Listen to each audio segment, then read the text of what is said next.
ಸ್ನೇಹಿತರೆ, ಇವತ್ತಿನ ವಿಡಿಯೋದಲ್ಲಿ ಏನು ತಿಳಿಸ್ಕೊಡ್ತಾ ಇದ್ದೀವಿ ಅಂತಂದರೆ CSF ಡ್ರೈವರ್ಗೆ ನೋಟಿಫಿಕೇಷನ್ ಬಂದಿದೆ. ಅದ್ರ ಬಗ್ಗೆ ಡೀಟೇಲ್ಸ್ನ ಇವತ್ತು ಇನ್ಫಾರ್ಮೇಷನ್ ಕೊಡ್ತೀನಿ ಗೈಸ್, ಬನ್ನಿ ತಿಳಿಸೋಣ. CSF ಕಾನ್ಸ್ಟೇಬಲ್ ಡ್ರೈವರ್ ಪೋಸ್ಟ್ ಬಿಟ್ಟಿದ್ದಾರೆ ಗೈಸ್. ಇದು 1124 ಪೋಸ್ಟ್ ಇದೆ ಗೈಸ್. ನಿಮಗಿದು ಡೀಟೇಲ್ಸ್ ಬಂದು ಜಾಬ್ ಅಲರ್ಟಲ್ಲಿ ಸಿಗುತ್ತೆ. ನಿಮಗೆ ಜಾಬ್ ಅಲರ್ಟ್ ಅಂತ ಟೈಪ್ ಮಾಡಿದ್ರೆ ಅಲ್ಲಿ ಡಿಫೆನ್ಸ್ ಜಾಬ್ಸ್ ಅಂತ ಸಿಗುತ್ತೆ ನೋಡಿ. ಒಂದು ನಿಮಿಷ guys, police and defence jobs ಅಂತ ಇದೆ ನೋಡಿ ಗೈಸ್. ಇಲ್ಲಿ ನೀವು ಕ್ಲಿಕ್ ಮಾಡಿದ್ರೆ ಇಲ್ಲಿ ಫಸ್ಟ್ ಒಂದೇ ಸಿಗುತ್ತೆ ನಿಮಗೆ.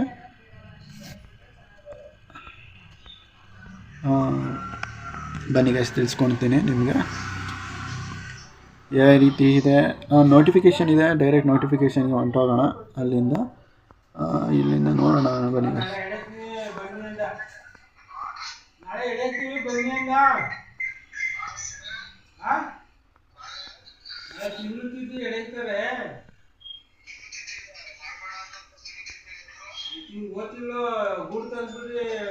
ಇದು CSF ಡ್ರೈವರ್ ಪೋಸ್ಟ್ಗೆ ಇರುವಂಥದ್ದು. ಇದು EWS OBC ಕ್ಯಾಂಡಿಡೇಟ್ಸ್ ಅವರಿಗೆ 100 ರೂಪಾಯಿ ಅಪ್ಲಿಕೇಶನ್ ಫೀಸ್ ಇರುತ್ತೆ ಗೈಸ್. 100 ರೂಪಾಯಿ ಅಪ್ಲಿಕೇಶನ್ ಫೀಸ್ ಇರುತ್ತೆ. ಇದು CSF central industrial security force constable driver and constable DCPO vacancy 2025 ಒಂದು. ಇದು ಈಗಷ್ಟೇ ಫೈರ್ಮ್ಯಾನು ಆಯಿತು, ಅದು ಫಿಸಿಕಲು ಆಗಿ ಆಗಲೇ ಮುಗ್ದಿದೆ ಅನಿಸುತ್ತೆ. ಬನ್ನಿ, ಈಗ SC ST ಅವರಿಗೆ ಫೀಸ್ ಇರೋಲ್ಲ. ಸ್ಟಾರ್ಟಿಂಗ್ ಅಪ್ಲೈ ಆನ್ಲೈನು 3 ಫೆಬ್ರವರಿ ತಿಂಗಳು, 3ನೇ ತಾರೀಕು ಫೆಬ್ರವರಿ ತಿಂಗಳಿಂದ ಸ್ಟಾರ್ಟ್ ಆಗುತ್ತೆ. ಲಾಸ್ಟ್ ಡೇಟು 4/3/2025 ಮುಗಿಯುತ್ತೆ. ಅಂದರೆ 3ನೇ ತಾರೀಕು ಫೆಬ್ರವರಿಯಿಂದ ಸ್ಟಾರ್ಟ್ ಆದರೆ 4ನೇ ತಾರೀಕು ಮಾರ್ಚ್ ತಿಂಗಳೊಳಗೆ ಲಾಸ್ಟ್ ಆಗುತ್ತೆ. ಏಜ್ ಲಿಮಿಟ್ ಬಂದು ನಿಮಗೆ 21 27 ಗಂಟೆ ಇರುತ್ತೆ ಗೈಸ್. ನಿಮಗೆ ಯಾರ್ಯಾರಿಗೆ ಏಜ್ ಲಿಮಿಟ್ ಮುಗ್ದೋಗಿದೆ, 23 ಮೇಲಿರ್ತೀರ, ಅವ್ರಿಗೆ ಆರ್ಮಿಗೆ ಹೋಗೋಕ್ಕೆ ಆಗಿರಲ್ಲ, ಅವರು ಅವಕಾಶವನ್ನು ಯಾವುದೇ ಕಾರಣಕ್ಕೂ ಬಿಡಬೇಡಿ ಗೈಸ್, ಮಾಡಿ. ನಾವು ಅಷ್ಟೇ ಅದಕ್ಕೇ ಟ್ರೈ ಮಾಡ್ತಾ ಇರೋದು.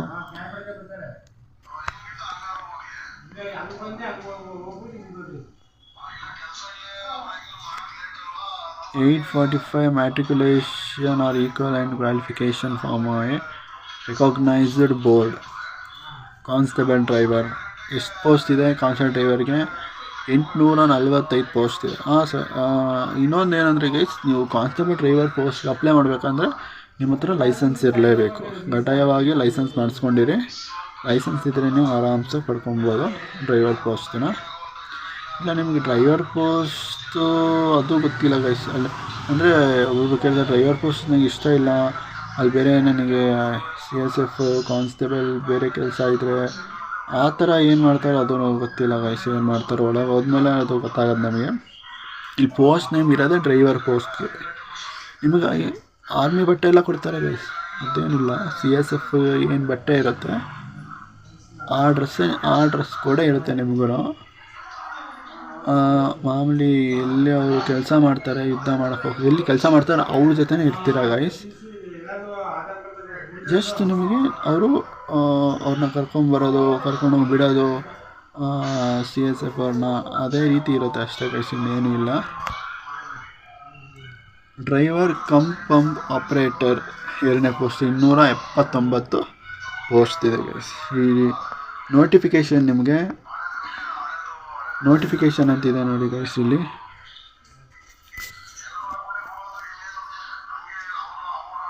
ನೋಟಿಫಿಕೇಷನು ಇಲ್ಲಿ ಕ್ಲಿಕ್ ಕೇರ್ ಅಂತ ಮಾಡಿದ್ರೆ ಕ್ಲಿಕ್ ಕೇರ್ ಡೌನ್ಲೋಡ್ ಆಗುತ್ತೆ, ಡೌನ್ಲೋಡ್ ಮಾಡ್ಕೊಳ್ಳಿ.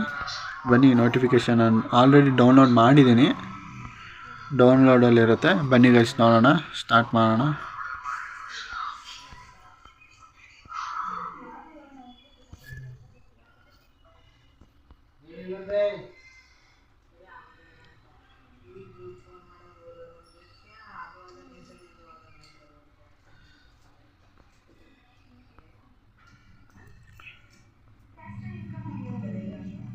ಮೇಲ್ ಇಂಡಿಯನ್ ಸಿಟಿಸನ್ಸ್, ಓನ್ಲಿ ಮೇಲ್ ಇಂಡಿಯನ್ ಸಿಟಿಸನ್ಸ್ ಮಾತ್ರ ಆಗಿರಬೇಕು, ಫೀಮೇಲ್ ಯಾವುದೇ ಕಾರಣಕ್ಕೂ ಆಗಲ್ಲ.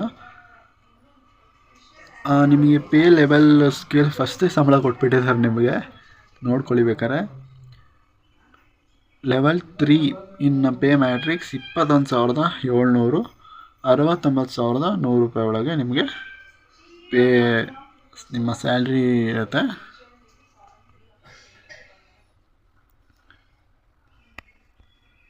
ಆನ್ಲೈನ್ ಮೋಡ್ ಇರುತ್ತೆ. ಫಸ್ಟ್ ನಿಮಗೆ ಫಿಸಿಕಲ್ ಇರುತ್ತೆ, PET ಮತ್ತು PST ಇರುತ್ತೆ, ಆಮೇಲೆ ಡಾಕ್ಯುಮೆಂಟೇಷನ್ ಇರುತ್ತೆ, ಟ್ರೇಡ್ ಟೆಸ್ಟು, ರಿಟರ್ನ್ ಎಕ್ಸಾಮಿನೇಷನ್ ಆದ ತಕ್ಷಣ ನಿಮಗೆ ಮೆಡಿಕಲ್ ಎಕ್ಸಾಮಿನೇಷನ್ ಇರುತ್ತೆ. ಆಮೇಲೆ ನಿಮಗೆ OMR ಕಂಪ್ಯೂಟರ್ ಬೇಸ್ಡ್ ಟೆಸ್ಟ್ ಇರುತ್ತೆ, CBT ಎಕ್ಸಾಮ್ ಇರುತ್ತೆ, conducted only English and Hindi ಲ್ಯಾಂಗ್ವೇಜರಲ್ಲಿ ಇರುತ್ತೆ. ಅಂದರೆ ನಿಮಗೆ ಇನ್ನೊಂದು ಏನಿದೆ, verification required eligibility certificate document with original will be carried. Original ಸರ್ಟಿಫಿಕೇಟೇ ತೊಗೊಂಡೋಗ್ಬೇಕಂತಂದರೆ PET PSTಗೆ ಡಾಕ್ಯುಮೆಂಟ್ ಆದ ತಕ್ಷಣ, PET PST ಆದ ತಕ್ಷಣ ನಿಮಗೆ ಡಾಕ್ಯುಮೆಂಟೇಷನ್ ಇರುತ್ತೆ, ಒರಿಜಿನಲ್ ಸರ್ಟಿಫಿಕೇಟೇ ನೀವು ತೊಗೊಂಡೋಗ್ಬೇಕಾಗತ್ತೆ. ಬನ್ನಿ ನೆಕ್ಸ್ಟ್ ಎಲ್ಲ ಹೇಳ್ತೀನಿ ಬನ್ನಿ, ಅದಕ್ಕೆ ಕೆಡಿಸ್ಕೋಬೇಡಿ. ಕಾನ್ಸ್ಟೇಬಲ್ ಡ್ರೈವರ್ URಗೆ 344 ಪೋಸ್ಟ್ ಇರುತ್ತೆ, ಹಾಗೂ SC ಅವರಿಗೆ 126 ಇರುತ್ತೆ, ST ಅವರಿಗೆ 63 ಇರುತ್ತೆ, OBC ಅವರಿಗೆ 228 ಇರುತ್ತೆ, EWS ಅವರಿಗೆ 84 ಇರುತ್ತೆ, ಟೋಟಲ್ಲು 845 ಇರುತ್ತೆ ಪೋಸ್ಟು. ESM ಅಂತಂದರೆ ಎಕ್ಸ್ ಸರ್ವಿಸ್ ಮ್ಯಾನ್, ಅಂದರೆ ಅದೇ ಆರ್ಮಿ ರಿಟೈರ್ಮೆಂಟ್ ಆಗಿರ್ತಾರಲ್ಲ ಅವ್ರಿಗೆ ಅನಿಸುತ್ತೆ ಅದು ESM ಅಂತಂದರೆ. ನೆಕ್ಸ್ಟು ಕಾನ್ಸ್ಟೇಬಲ್ ಡ್ರೈವರ್ ಪಂಪ್ ಆಪ್ರೇಟರ್ಗೆ URಗೆ 116 ಪೋಸ್ಟ್ ಇರುತ್ತೆ, SC ಅವರಿಗೆ 41 ಇರುತ್ತೆ, ST ಅವರಿಗೆ 20 ಇರುತ್ತೆ, OBC ಅವರಿಗೆ 75 ಇರುತ್ತೆ, EWS ಅವರಿಗೆ 25 ಇರುತ್ತೆ, ಟೋಟಲ್ 279.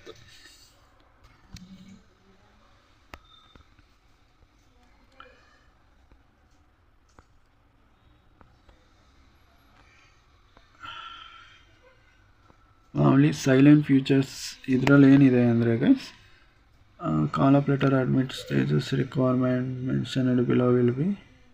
ಅಂದರೆ ನಿಮಗೆ ಅಪ್ಲೈ ಮಾಡಿ ಕೂಡಗೆ ಫಸ್ಟ್ ನಿಮಗೆ PET PSTಗೆ ಇರುತ್ತೆ, ಡಾಕ್ಯುಮೆಂಟ್ ಇರುತ್ತೆ, ಆಮೇಲೆ ರಿಟರ್ನ್ ಎಕ್ಸಾಮಿನೇಷನ್ ಇರುತ್ತೆ, ಮತ್ತು ರಿಟರ್ನ್ ಮೆಡಿಕಲ್ ಎಕ್ಸಾಮಿನೇಷನ್ ಇರುತ್ತೆ.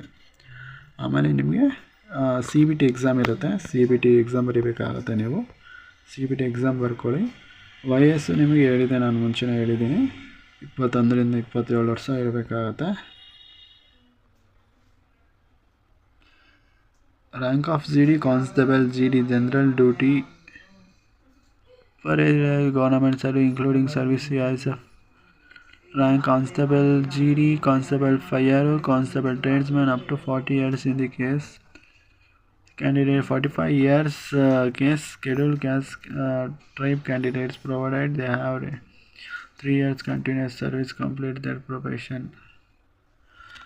ಅಂದರೆ ನಿಮಗೆ ಈಗ ಡ್ರೈವರ್ ಪೋಸ್ಟ್ ಇದೆ, ಅದರಿಂದ ಕಾನ್ಸ್ಟೇಬಲ್ GDಗೆ ಹೋಗುತ್ತೆ, ಕಾನ್ಸ್ಟೇಬಲ್ ಫೈರ್ಗೆ ಹೋಗುತ್ತೆ, ಕಾನ್ಸ್ಟೇಬಲ್ ಟ್ರೇಡ್ಸ್ಮ್ಯಾನ್ಗೆ ಹೋಗುತ್ತೆ. ಅಲ್ಲಿಂದ ಅದ್ರ ಮೇಲೆ ಯಾರು ಪೋಸ್ಟ್ ಇದೆ ಅಲ್ಲಿಗೆ ನಿಮ್ಮನ್ನ ಕರ್ಕೊಂಡು ಹೋಗ್ತಾ ಇರ್ತಾರೆ.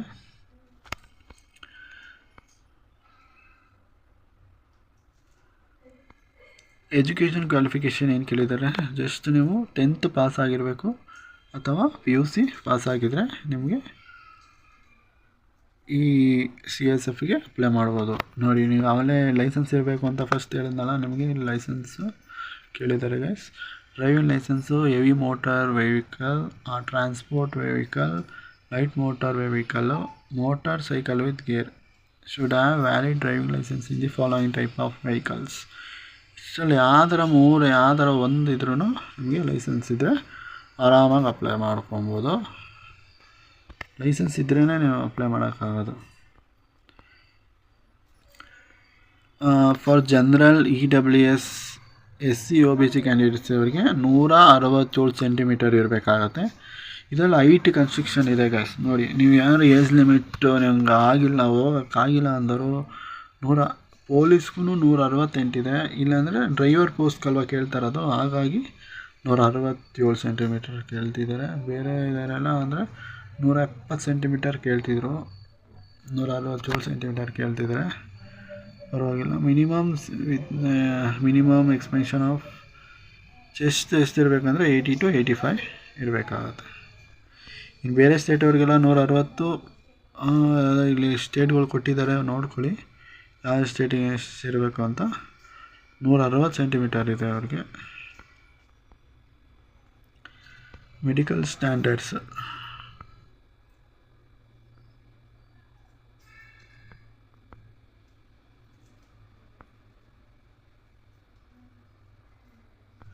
ಮೆಡಿಕಲ್ ವೆಯ್ಟ್ ಚೆಕ್ ಮಾಡ್ತಾರೆ. ಮಾಮೂಲಿ ಗುಡ್ ಹೆಲ್ತ್ ಇರಬೇಕು, ಐಸ್ ಎಲ್ಲ ಕರೆಕ್ಟಾಗಿರಬೇಕು. ಐ ಸೈಟ್ ಎಷ್ಟಿರಬೇಕು ನೋಡಿ. Near vision, better eye N6, worse eye N6, uncorrected visual acuity, distant vision 6 to 6 ಇರಬೇಕು. Refraction, colour vision, remarks. First tattoo ಬಂದಿದ್ದಾರೆ. Tattoo depicting religious figure and the name as followed in the Indian army are not permitted. Tattoo ಇದ್ದರೆ ದಯವಿಟ್ಟು ತೆಗಿಸ್ಬಿಡಿ. 1.5 must be less than 1.5 ಇಷ್ಟು ಇರಬೇಕಂತ. Elbow hand of the body. Document ನೋಡ್ಕೊಳ್ಳಿ guys, document ನೋಡ್ಕೊಳ್ಳಿ, ಓದ್ಕೊಳ್ಳಿ document. ನಿಮಗೆ ಫಿಸಿಕಲ್ ಹೇಗಿರುತ್ತೆ ಅದನ್ನು ನೋಡ್ಕೊಳ್ಳೋಣ. ಫೋಟೋಗ್ರಫಿ ಹೇಗೆ ಅಪ್ಲೋಡ್ ಮಾಡೋದು ಅದನ್ನು ಕೊಟ್ಟಿದ್ದಾರೆ. ನಿಮ್ಮ ಫೋಟೋ ಮೇಲೆ DOP ಇರಬೇಕಾಗತ್ತೆ. ಅದಂದರೆ ನೀವು ಫೋಟೋ ತೆಗ್ಸಿ ಡೇಟು ನಿಮ್ಮ ಫೋಟೋ ಮೇಲೆ ಪ್ರಿಂಟ್ ಆಗಿರಬೇಕು. ಇಲ್ಲ ಅಂತಂದರೆ ರಿಜೆಕ್ಟ್ ಆಗಿರುತ್ತೆ. ಓಕೆನಾ ಗೈಸ್, ರಿಜೆಕ್ಟ್ ಆಗುತ್ತೆ. ದಯವಿಟ್ಟು ನಿಮ್ಮ ಫೋಟೋ ಮೇಲೆ DOPನ ಮೆನ್ಷನ್ ಮಾಡಿ. ಅಪ್ಲೋಡಿಂಗ್ ಸಿಗ್ನೇಚರು ಎಷ್ಟು KB ಇರಬೇಕು, 10 to 20 KB ಇರಬೇಕಂತ ಹೇಳಿದ್ದಾರೆ. ಅಪ್ಲೋಡಿಂಗ್ ಡಾಕ್ಯುಮೆಂಟಲ್ಲಿ ಯಾವ ಡಾಕ್ಯುಮೆಂಟ್ ಕೇಳಿರ್ತಾರೋ ಆ ಡಾಕ್ಯುಮೆಂಟ್ನ PDF ಮಾಡಿ 1 MBಯಲ್ಲಿ ಇರಬೇಕು. ಪ್ರಿಫ್ರೆನ್ಸು ಹಾಕಿ, ಯಾವ್ದು ಪ್ರಿಫ್ರೆನ್ಸ್ ಬೇಕು ನಿಮಗೆ, ಡ್ರೈವರಾ DCPOನ ಅಂತ. ಆಲ್ಮೋಸ್ಟ್ ಡ್ರೈವರೇ ಹಾಕಿರಿ. ಅಪ್ಲಿಕೇಶನ್ ಫೀಸ್ ಮಾಮೂಲಿ 100 ರೂಪಾಯಿ ಅಂತ ಹೇಳಿದ್ದೀನಿ. ನಿಮಗೆ ಬನ್ನಿ, ಫಿಸಿಕಲ್ ಯಾವ ರೀತಿ ಇರುತ್ತೆ ಅಂತ. 800 ಮೀಟರ್ ರನ್ನು 3 minutes 15 seconds ಒಳಗೆ ನಿಮ್ಮ ರನ್ನಿಂಗನ್ನು ಮುಗಿಸ್ಬೇಕಾಗತ್ತೆ. ಲಾಂಗ್ ಜಂಪು 11 feet 3 chances ಒಳಗೆ ನಿಮ್ಗೆ ಮುಗಿಸ್ಬೇಕಾಗತ್ತೆ. ಹಾಗೂ high jump 3 feet 6 inches 3 chances ಇರುತ್ತೆ. ಲಾಂಗ್ ಜಂಪ್ಗೂ ಅಷ್ಟೇ 3 chances ಇರುತ್ತೆ. 11 feet ಇರುತ್ತೆ. ಪ್ರಾಕ್ಟೀಸ್ ಮಾಡ್ಕೊಳ್ಳಿ. Long jump, high jump practice ಮಾಡ್ಕೊಳ್ಳಿ. ಅದರಿಂದ ಒಂದೊಂದು ಮಿಕ್ಸ್ ಆಗ್ತೀರಾ. ಅಲ್ಲ, 3 ಮೆನ್ಷನ್ ಮಾಡಿದ್ದಾರೆ ಅಂದರೆ 3 ಮಾರ್ಕ್ಸ್ ಕೊಟ್ಟಿರ್ತಾರೆ. ಪುಲ್ಲಪ್ಸು ಅದೇನು ಕೊಟ್ಟಿಲ್ಲ ಅವರು. ಅದನ್ನು ಪ್ರಾಕ್ಟೀಸ್ ಮಾಡ್ಕೊಂಡು ಹೋಗಿರಿ ಯಾವ್ದಕ್ಕೂ.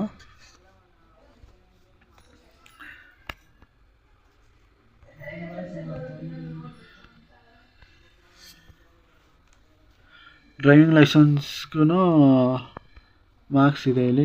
ಟೆಸ್ಟ್ ಕೊಡ್ತಾರೆ ಅನಿಸುತ್ತೆ ಅಲ್ಲಿ, ಡ್ರೈವಿಂಗ್ ಟೆಸ್ಟು.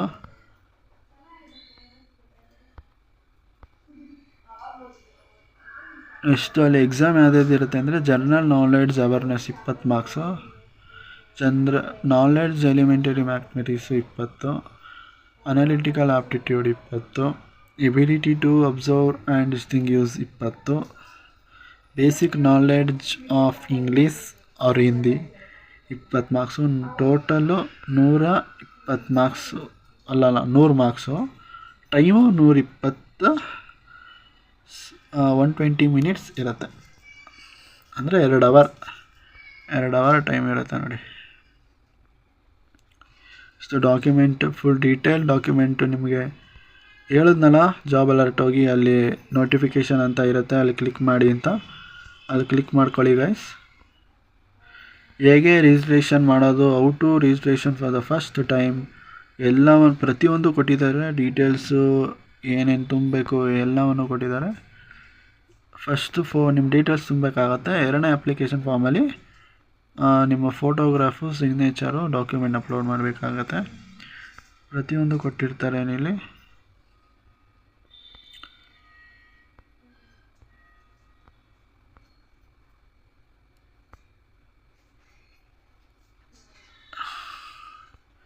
ನೋಡಿ, CSF ಡ್ರೈವರ್ ಪೋಸ್ಟ್ಗೆ ಅಪ್ಲೈ ಮಾಡಿ ದೇಶ ಸೇವೆಯನ್ನು ಮಾಡಿ ಅಂತ ಕೇಳಿಕೊಂಡು ಈ ವಿಡಿಯೋನ ಇಲ್ಲಿಗೆ ಮುಕ್ತಾಯ ಮಾಡ್ತಾಯಿದ್ದೀನಿ ಗೈಸ್. ಧನ್ಯವಾದಗಳು.